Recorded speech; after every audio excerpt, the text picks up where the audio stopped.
Bonjour à tous. Donc, bienvenue, pour cette webconf, consacrée au sevrage du poulain. Donc on va commencer par se présenter.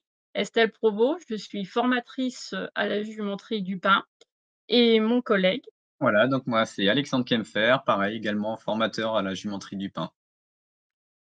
Alors du coup, on va vous présenter le sevrage pour cette fin de matinée. Alors on va aborder 4 parties. Donc je vous parlerai du sevrage, à l'état naturel.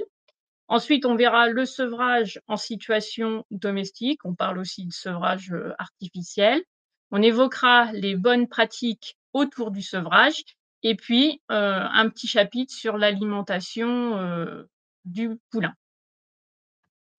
Alors en situation naturelle, à l'état naturel, comment ça se passe? Les poulains sont sevrés, vers 9-10 mois. Ça peut aller, entre 8 et 12, ça dépend de certains facteurs. Parmi ces facteurs, on a l'expérience maternelle. Une jument dont c'est le premier poulain va le garder un petit peu plus longtemps, 2 mois de plus que si c'est, le deuxième, le troisième. On a aussi comme facteur impactant l'état physiologique de la mère, si elle est gestante ou non. Si, elle n'est pas gestante, elle va effectivement retarder le sevrage de son poulain. Si elle était pleine et qu'elle a perdu, elle va aussi, retarder le sevrage et enfin le dernier facteur, ça va être la disponibilité des ressources alimentaires. Si les ressources alimentaires sont abondantes, le sevrage va être plus tardif. Alors ce qu'il faut savoir, c'est que la démarche du sevrage, c'est une initiative à l'origine maternelle. Cet événement, sur le sevrage, ne se fait pas du jour au lendemain. Il fait l'objet d'une préparation, progressive, qui est liée à l'évolution du lien mère-jeune. Donc chez les équidés, le lien entre la mère et le jeune est très fort. Cette évolution, elle est marquée par 2 phénomènes, la prise de distance entre la mère et son poulain. Ça, c'est plutôt à l'initiative du poulain et vous avez sur le petit tableau, le temps passé à proximité de la mer, dans une périphérie dans un rayon de 5 mètres, en fonction de l'âge et vous voyez sur la diapo que ce temps diminue au fur et à mesure que l'âge, augmente. Le deuxième, phénomène qui caractérise l'évolution du lien mère-jeune, c'est la baisse de la fréquence des tétées. Donc la première semaine, le poulain tète, à peu près 7 fois par heure, puis jusqu'à la fin du premier mois, on réduit à peu près de moitié et puis entre le premier et le deuxième mois, on réduit encore à peu près de moitié. Après, l'évolution va être, plus modérée, pour se stabiliser à une tétée par heure environ à partir du 8e mois. C'est compensé effectivement par un temps de pâturage croissant. Donc vous voyez sur le graphique, le poulain va commencer à, consommer de l'alimentation, solide. On a donc un desserrement du lien mère-jeune, caractérisé par une émancipation du jeune, avec une prise de distance avec la mère et cette prise de distance, elle est fondamentale parce qu'elle permet au jeune de découvrir son environnement et les congénères, donc il va acquérir des compétences sociales, mais cette prise de distance, elle permet également d'aller diversifier l'alimentation, d'aller consommer de plus en plus d'alimentation, solide. En parallèle, on a une maturation du système digestif, Alexandre vous en reparlera, qui permet son développement physique, Donc la prise de distance, c'est important parce que ça permet le développement social, mais aussi physique. Alors à l'état naturel, vous l'avez bien compris, le sevrage est uniquement sur le volet alimentaire. C'est-à-dire, la mère refuse l'accès, à la mamelle, empêche le poulain de téter, mais ce qui est important, c'est que les liens sociaux sont maintenus, non seulement avec la mère, mais aussi avec les autres membres du groupe familiaux et ce, jusqu'au départ du jeune. Parce que les jeunes ne vont pas rester dans le groupe familial, ils vont se regrouper, les mâles en groupe de mâles célibataires, les femelles vont migrer vers d'autres groupes familiaux. C'est ce qu'on appelle le phénomène de dispersion. Maintenant, on va aborder le sevrage, en conditions domestiques ou sevrage artificiel. Alors là, on est sur un âge plus précoce. On est sur environ 5-6 mois et parfois même, plus tôt. Donc c'est un événement qui est à l'initiative de l'éleveur. Alors c'est fait pour des raisons, économiques, soit le poulain est vendu, soit c'est la mère, aussi parce que des fois l'état corporel de la mère, baisse ou d'autres impératifs de gestion de l'élevage. Et donc, c'est un événement stressant pour la mère comme pour le poulain, parce que là, on sépare l'un et l'autre, donc on a une rupture du lien social, ce qui n'existe pas à l'état, naturel. Alors là, je vous ai mis une petite liste des expressions, des indicateurs, et des conséquences du stress. Donc vous voyez qu'elle est quand même assez importante. Donc là, on vient de poser la problématique du sevrage artificiel, c'est comment limiter le stress?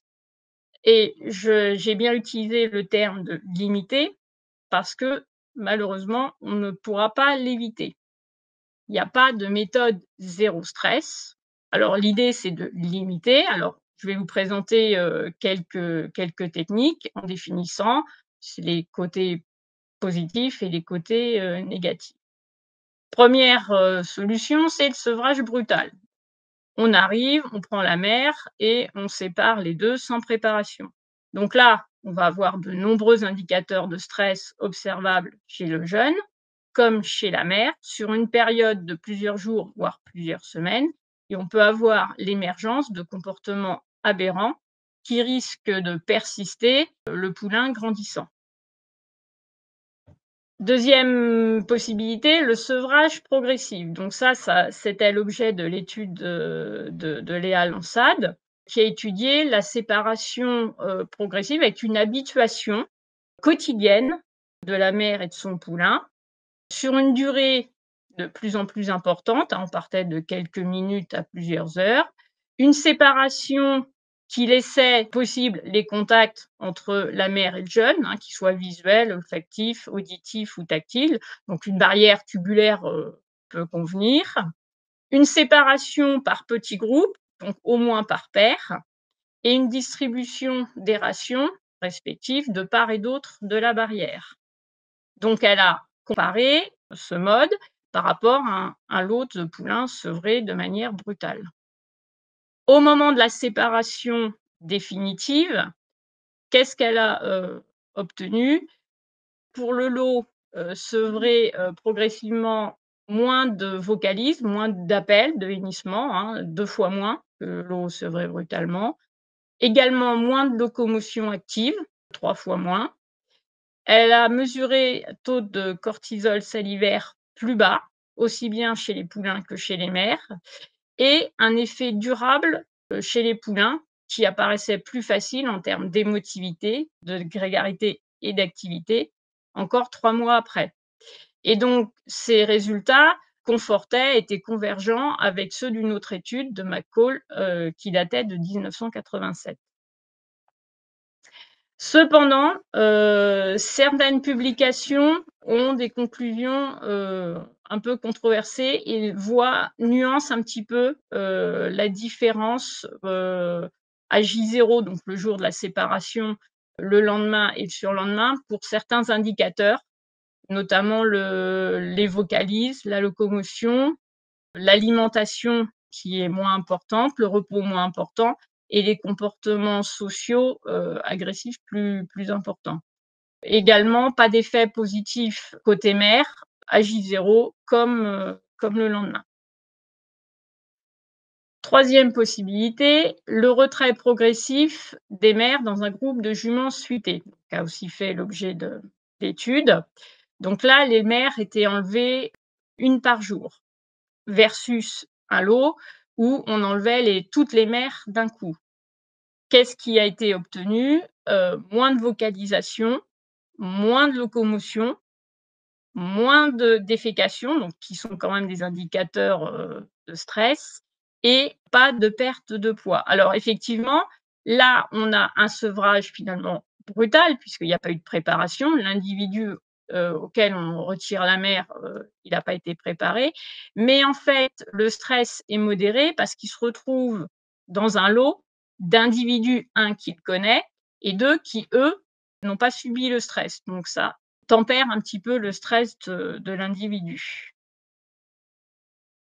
Et d'autres études ont montré qu'on a de bons résultats, d'autant meilleurs que, on a des individus du même âge, plusieurs individus, qu'on a d'autres individus jeunes, mais d'autres générations, pas du même âge, et l'ajout d'adultes non apparentés.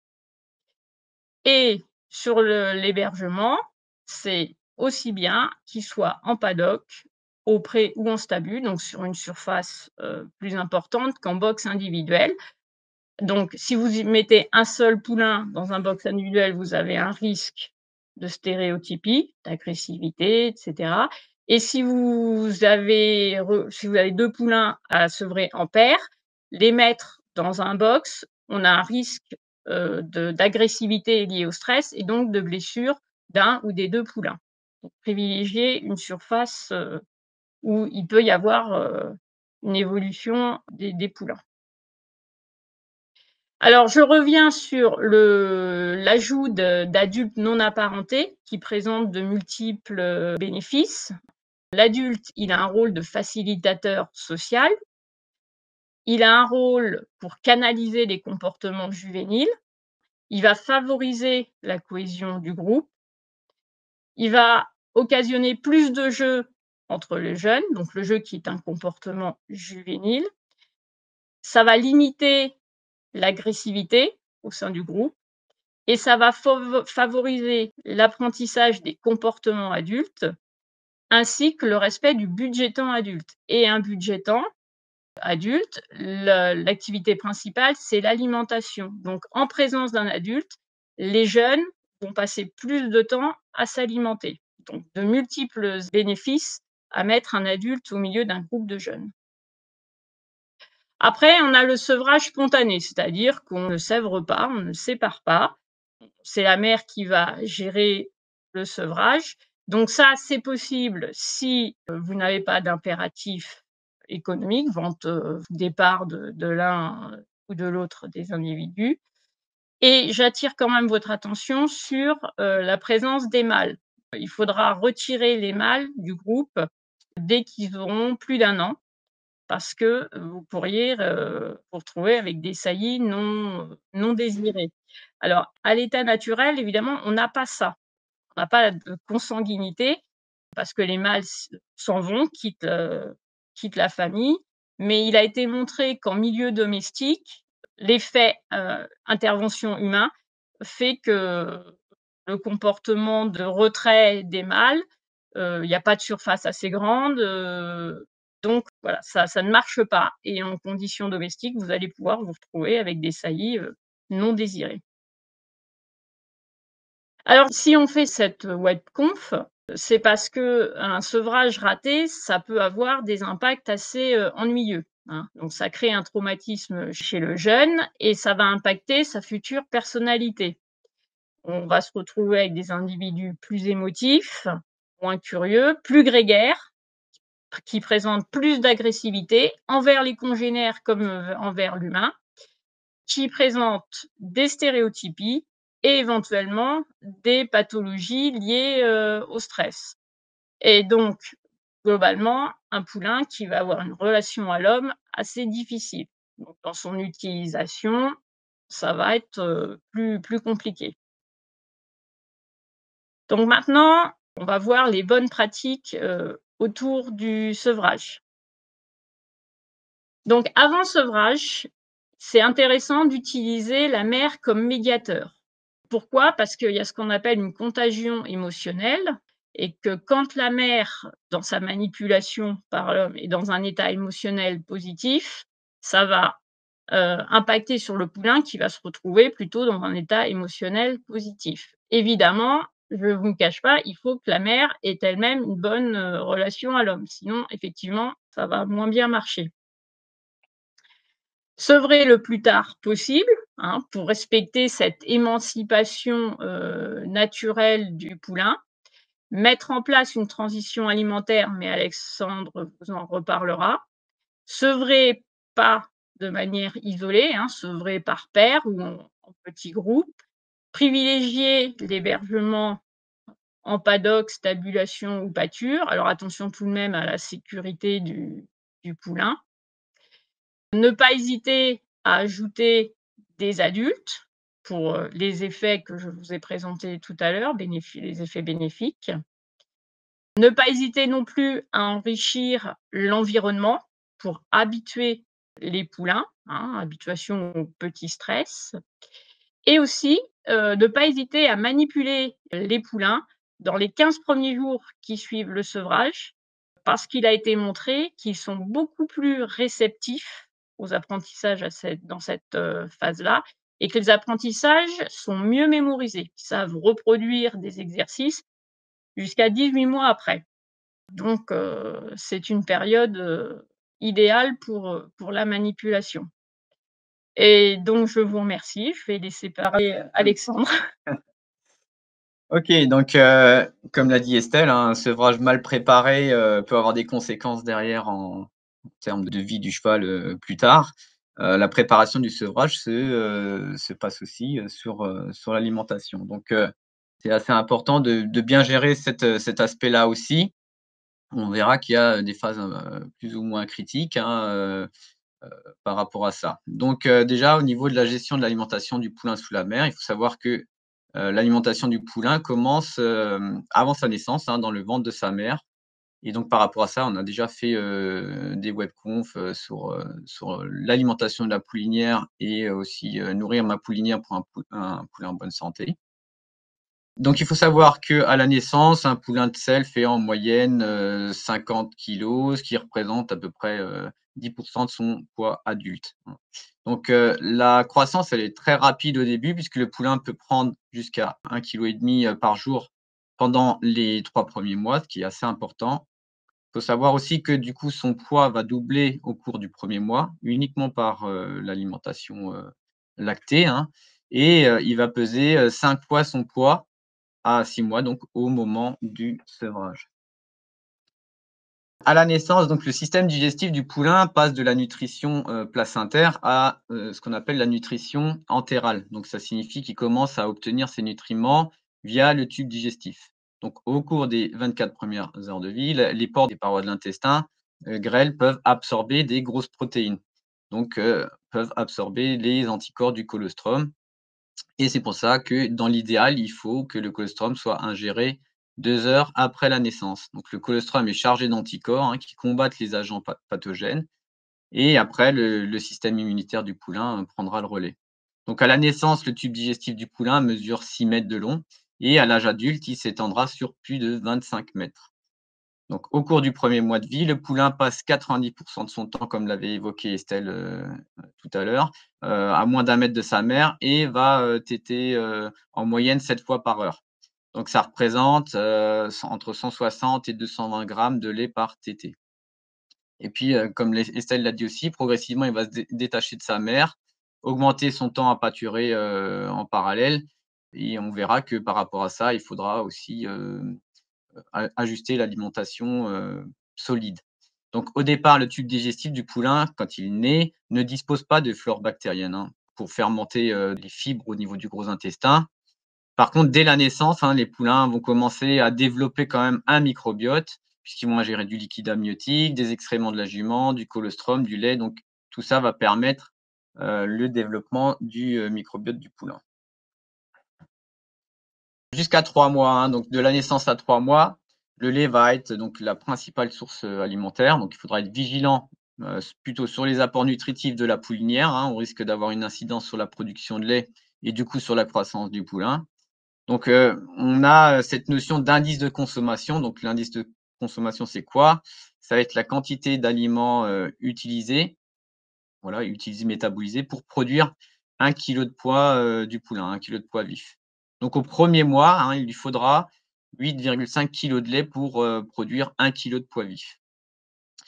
Donc au cours de ces 16 premiers jours de vie, l'intestin grêle, se développe rapidement et ensuite ce sera plutôt le gros intestin qui va se développer entre, 2 et 6 mois. Donc, un moment, où justement le poulain passe d'une alimentation lactée à une alimentation, basée, sur le fourrage et un complément.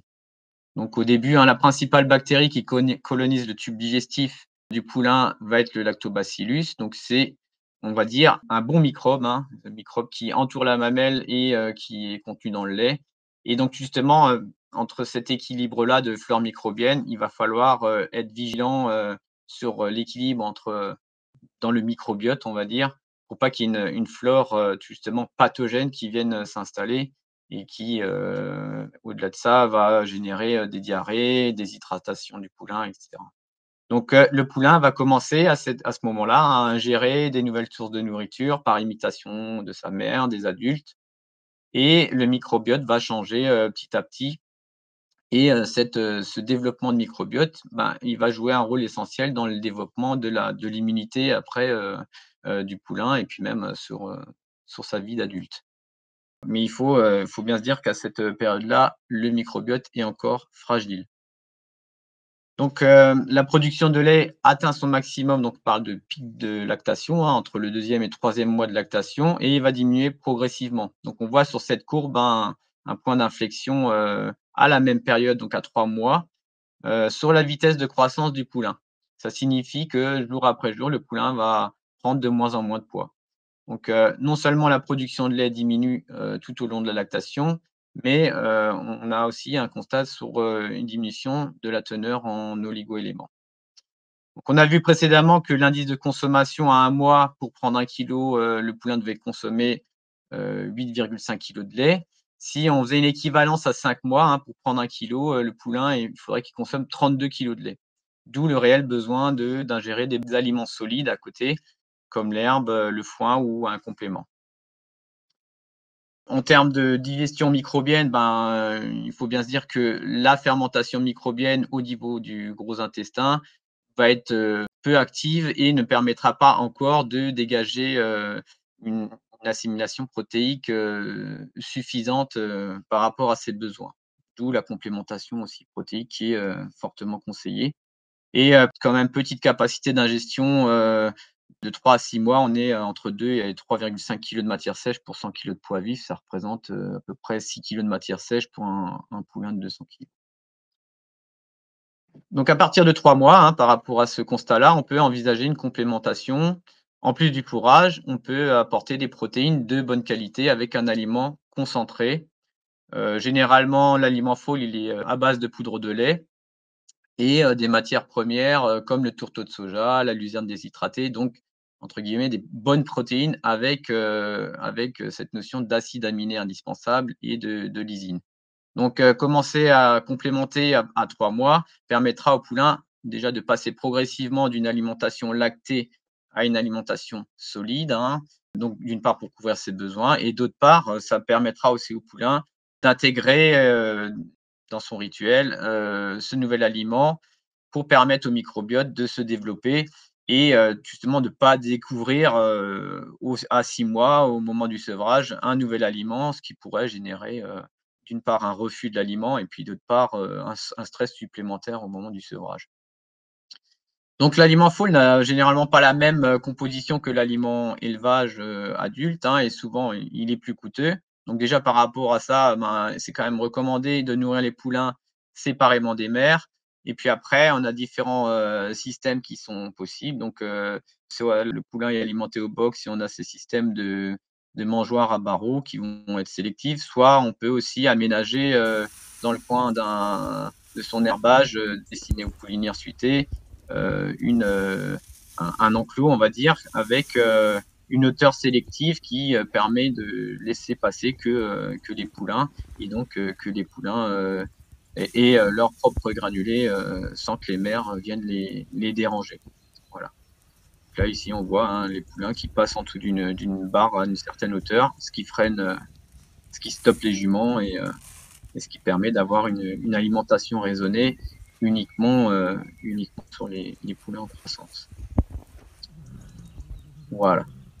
Et ça permet aussi, de commencer à faire un espèce de petit sevrage, progressif entre la mère et le poulain à ce moment-là, puisqu'ils sont séparés, progressivement.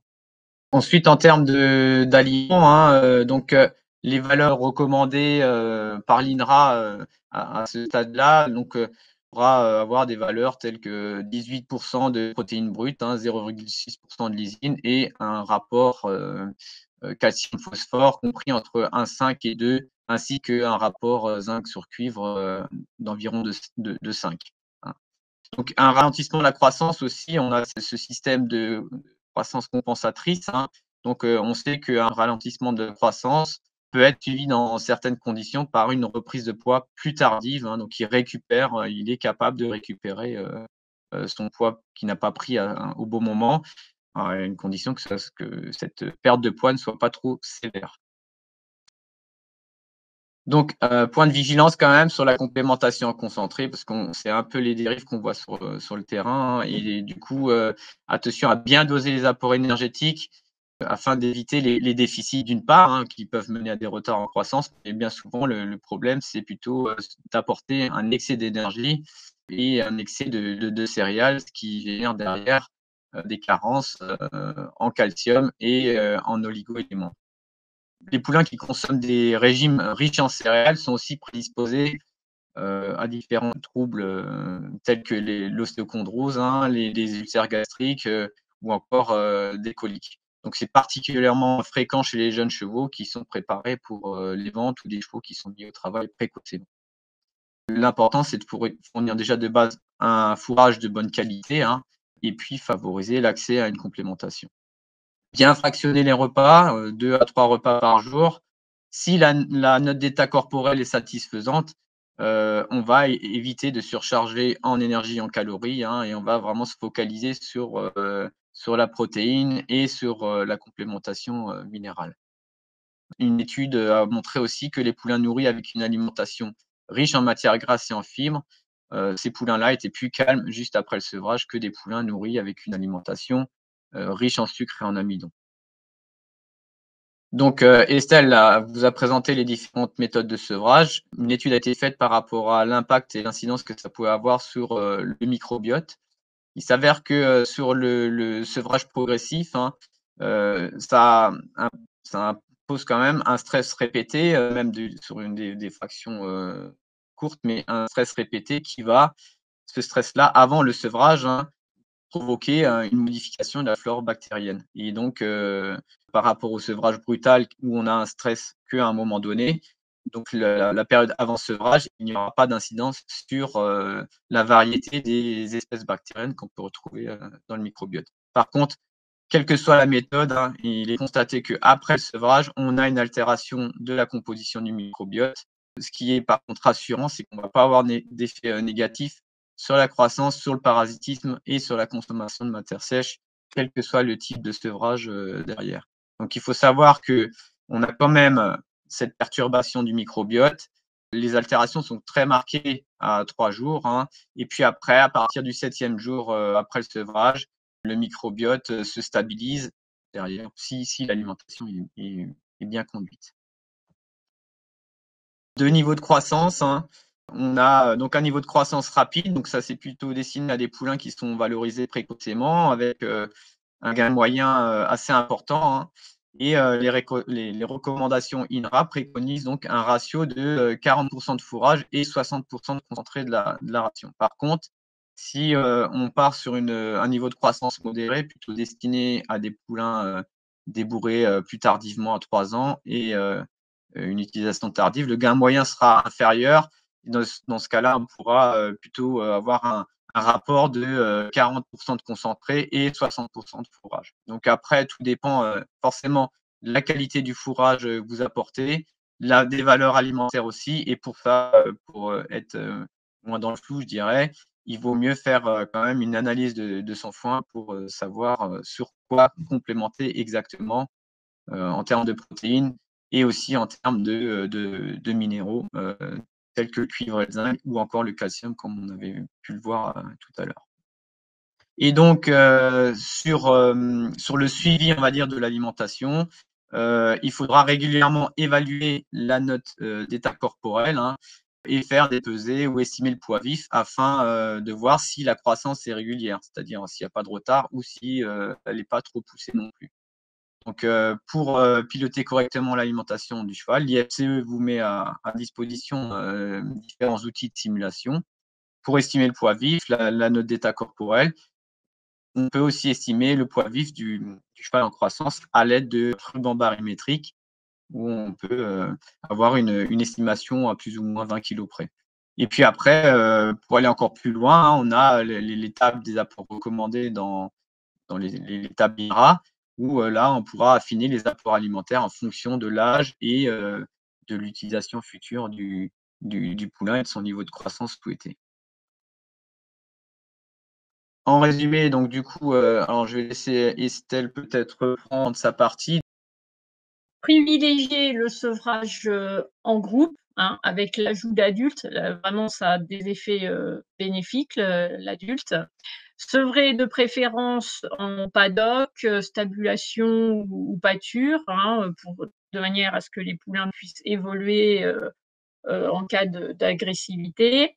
Profiter du sevrage pour la manipulation, hein, puisqu'on a dit qu'ils étaient très réceptifs à cette, période-là et penser aussi à l'enrichissement, du milieu. Voilà, et puis en termes d'alimentation, bah, on l'a vu, hein, le microbiote du poulain est encore assez fragile, donc à nous aussi d'être vigilants pour justement qu'il s'équilibre bien au fur et à mesure de sa croissance et par le biais de l'alimentation et de notre gestion de l'alimentation.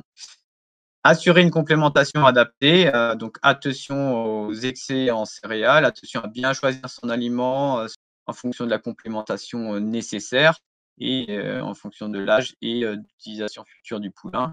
Et puis après, les alimenter, c'est bien, mais il y a aussi un suivi, hein, donc le suivi du poids, de la taille, de la note d'état corporel.